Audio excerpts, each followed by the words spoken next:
بسم اللہ الرحمن الرحیم۔ اگر آپ کی ایڑیاں پھٹنے لگے تو موم بتی کا موم لگا لو، ایڑیاں صاف ہو جائیں گی۔ اگر تھکاوٹ محسوس ہو تو نمکین پانی پی لو۔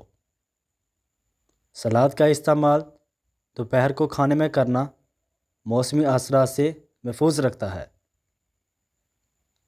کینسر کے مرض میں پکی ہوئی انجیر کھانا بہت مفید ہے۔ جسم میں بے چینی اور تھکاوٹ محسوس ہونے لگے تو انار کے جوس میں لیموں نچوڑ کر پی لو۔ ہفتے میں آرو ایک بار ضرور کھایا کرو۔ جوڑوں کا درد ختم ہو جائے گا۔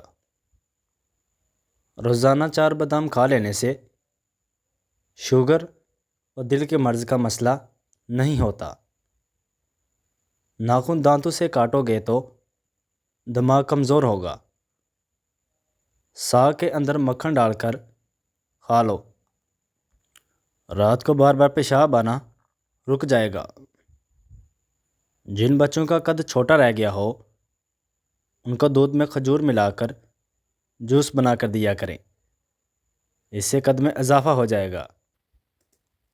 ٹماٹر کا سوپ پینے سے چہرے کی چھائیاں اور جھریاں غائب ہو جاتی ہیں اور اس سے چہرے پر نکھار پیدا ہوتا ہے۔ سر میں درد ہونے لگے تو الٹے پاؤں چلنا شروع کر دو، اس سے درد دور ہو جاتا ہے۔ املی کا شربت نہار منہ پینے سے چند دنوں میں موٹاپا غائب ہو جاتا ہے۔ کدو زیادہ کھانے والے لوگوں کو سکون کی نیند آتی ہے۔ گردے یا پتے میں پتھری ہو جائے تو کھیرے کا رس باقاعدگی سے پی لیا کرو۔ کریلے کے رس میں چینی ملا کر پینے سے خونی بواسیر ختم ہو جاتی ہے۔